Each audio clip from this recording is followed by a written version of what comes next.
Hey guys, thanks for joining me today on the book break. We are in Colorado at the Superstars Writing Conference, and we're catching up with Jim Butcher, and he has a surprise. Let's go check it out.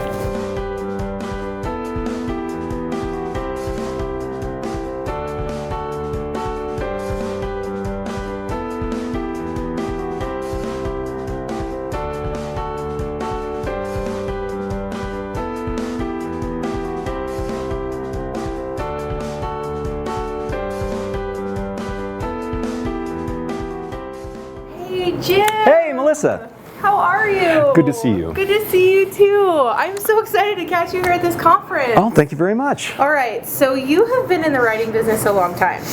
Since 2000. 2000, okay. Yep. And I heard a rumor you tried writing when you were a child first. Well, I did start writing when I was about 14. I wrote my first novel when I was 19. It took me another 10 years to get good enough at writing to break into the industry. Yeah. But then it seemed to work out pretty well. Awesome. So I want to know about the series that is famous. Mm-hmm. Everyone knows about it. The Dresden Files. The Dresden Files. Tell me more about the Dresden Files. How did you even start this? I mean, how many books are in the series now? We're up to, I'm just about to finish number 16 with 2 collections of short stories. Okay, so how did you start the Dresden Files? As a class project in college. Originally, I was taking a class called Writing a Genre Fiction Novel, and I had written several genre fiction novels for my teacher. My teacher was very, very concerned that I was writing sort of the wrong thing, because I was a fantasy fiction author. I wrote swords and horses fantasy. Okay. And she says, well, you're always talking about Buffy the Vampire Slayer, you're always talking about Anita Blake, why don't you try something in sort of the same genre as an experiment and see what happens? And I didn't want to, because I wasn't. But I decided I needed to prove her wrong, and the method I chose to do that was to do everything she told me to do. I was going to fill out all the little forms and do all her little worksheets and do the story she wanted me to do, and then she would see what terrible cookie cutter pablum crap emerged from that process. Show her. I was, and so I wrote the first book of the Dresden Files. And what did she think about that? She read the first chapter and she looked up at me from it. She said, well, you did it. I said, what? She said, you did it. I don't know if this will be the first thing you sell, but you will be able to sell this eventually. This is of professional quality. And then she says, now come back next week and with an outline for the rest of it. Wow. And she meant the rest of the novel. But I walked back in the next week with an outline of a 20-book series with a 3-book capstone trilogy at the very end of it, and showed it to her, and I was talking about it for about 25 minutes before she finally got a word in. And at which point, she didn't want to discourage me. She just got me on board. So she was just like, okay, Wile E. Coyote, I think if you can sell that series, you should be doing okay. So I love the Dresden Files, and what I'm so excited about is the TV show. Jim, tell me about the TV show. I'm really excited about it.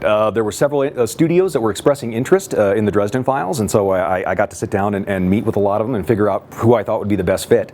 We wound up going with Temple Hill, who's working under Fox 21, and they're looking at the potential for a series or a miniseries for the future.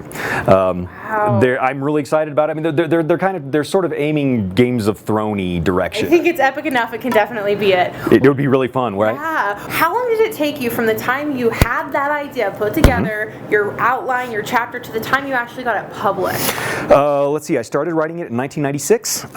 I sent it off to an agent in 1997, or not an agent, but a number of editors.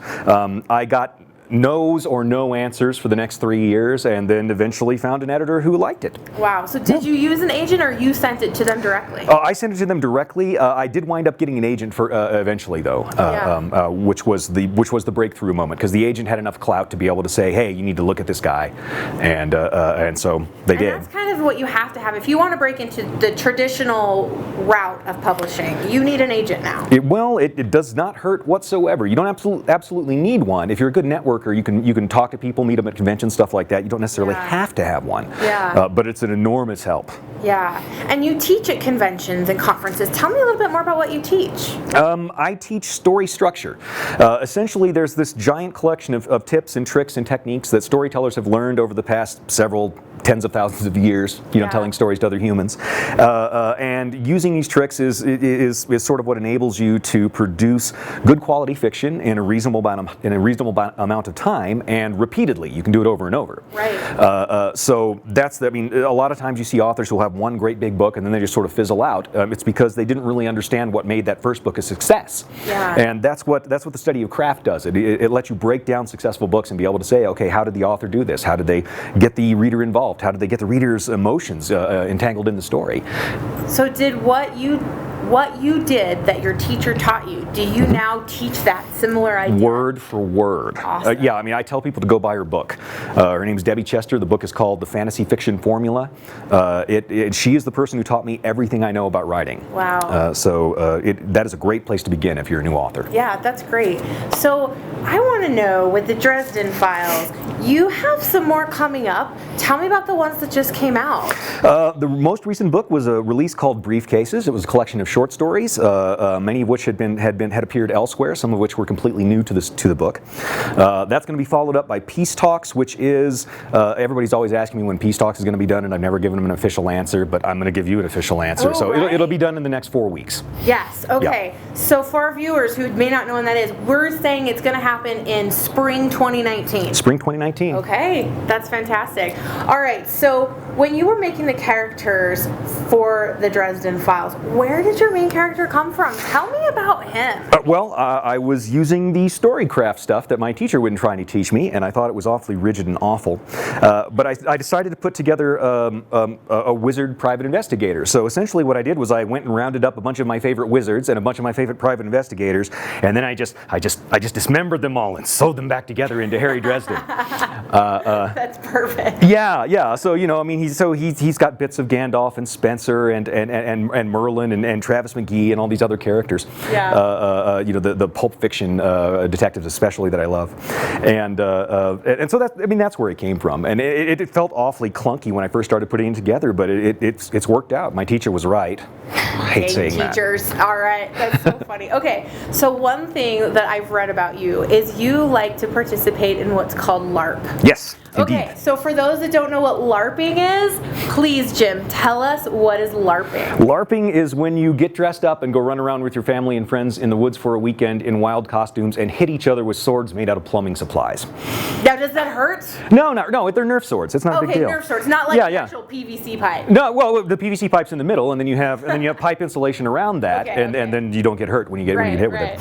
But yeah, and we go out and we rampage around the woods and mountains on the weekends and have a good time. It's silly and ridiculous, and it feels epic and amazing. LARP is one of those things that looks silly when you look at it, but when you're on the inside of it, you're like a member of the 300. Oh, that's so good. Yeah. Okay, so do you take some of the stuff from your book and put it into your LARPing? More from the other way around. Really? Yeah, more from the other way around, definitely.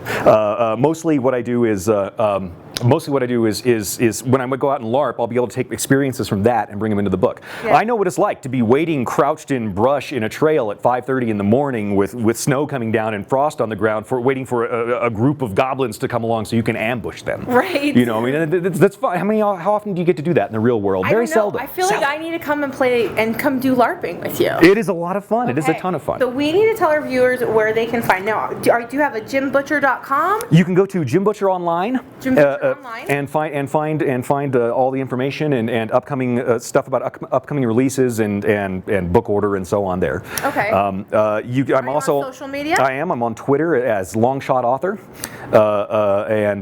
you can find me there. Stop you. Longshot Author. Now that's a nickname of yours. Yes. Okay, tell me a little more. Longshot was one of my favorite Marvel comic book characters when I was a kid growing up. Okay. My very first Marvel comic that I ever bought with my own money. It had the cover of the cover had Longshot and 4 or 5 female X-Men, and I thought he had a pretty good deal.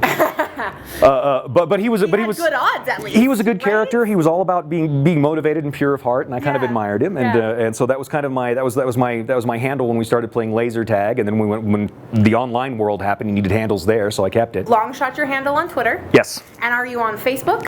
I'm on Facebook as Jim Butcher. Jim Butcher. But Facebook is kind of like my personal space where I do my personal life stuff. So, but I'll talk and post cartoons and stuff like that. Okay. Then. Well, that's great. Well, thank you so much for being here, and I'm so glad that you all joined us here to talk to Jim Butcher here on the Book Break. Thank you.